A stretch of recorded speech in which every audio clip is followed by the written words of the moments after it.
African American civil rights movement were the movements during the 1950s to 1960s that were aimed at making racial discriminations against African Americans illegal and restoring their voting. The movement, as well as known as the Black Power movement between the 1960s and 1970s, expanded goals of the civil rights movement beyond ending racial discrimination by including the feelings of political and economic self-sufficiency, racial dignity, and freedom from any oppression by white Americans. The civil rights movement was most notably characterized by large campaigns of civil resistance. During that time, civil disobedience and acts of nonviolent protest resulted in crisis situations between government authorities and activists.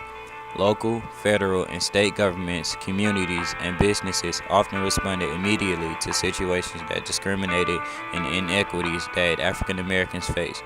Example of protests or civil disobedience included boycotts, sit-ins, marches, and any other nonviolent activities.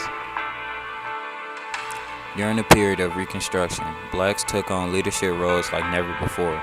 They held public office and sought legislative changes for equality and the right to vote. In 1868, the 14th Amendment to the Constitution gave blacks equal protection under the law.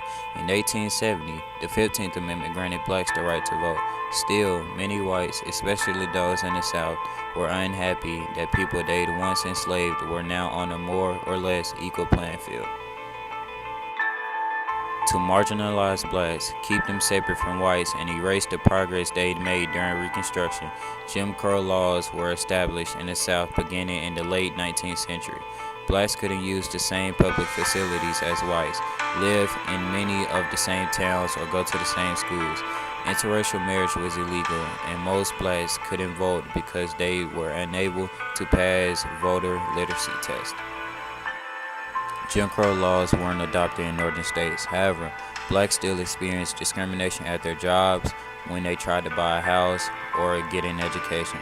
To make matters worse, laws were passed in some states to limit voting rights for blacks. Moreover, Southern segregation gained ground in 1896 when the U.S. Supreme Court declared in Plessy v. Ferguson that facilities for blacks and whites could be separate but equal.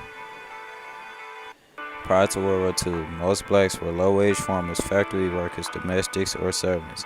By the early 1940s, war-related work was booming, but most blacks weren't given the better-paying jobs. They were also discouraged from joining the military. After thousands of blacks threatened to march on Washington to demand equal employment rights, President Franklin D. Roosevelt issued Executive Order 8802 on June 25, 1941. It opened national defense jobs and other government jobs to all Americans regardless of race, creed, color, or nation origin. Black men and women served heroically in World War II despite suffering segregation and discrimination during their deployment. Yet many were met with prejudice and scorn upon returning home. This was stark contrast to why America had entered the war to begin with, to defend freedom and democracy in the world. On December 1st, 1955, a 42-year-old woman named Rosa Parks found a seat on a Montgomery, Alabama bus after work. Segregation laws at the time stated blacks must sit in the designated seats in the back of the bus. Parks had complied. While a white man got on the bus and couldn't find a seat in the white-only section, the bus driver instructed Parks and three other blacks to give up their seats. Parks refused and was arrested. As word of her arrest ignited outrage and support, Parks unwittingly became the mother of the modern-day civil rights movement.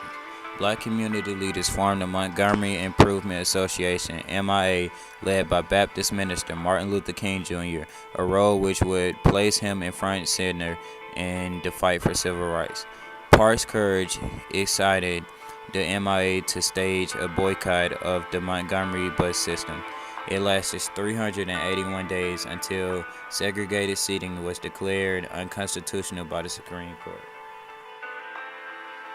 The civil rights movement had tragic consequences for two of its leaders in the late 1960s.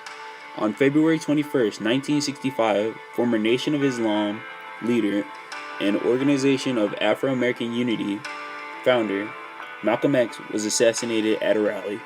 On April 4th, 1968, civil rights leader and Nobel Peace Prize recipient Martin Luther King Jr. was assassinated on his hotel room's balcony. Emotionally charged looting and riots followed, putting even more pressure on the Johnson administration to push through additional civil rights laws. The Fair Housing Act became law on April 11, 1968. It prevented housing discrimination based on race, sex, national origin, and religion.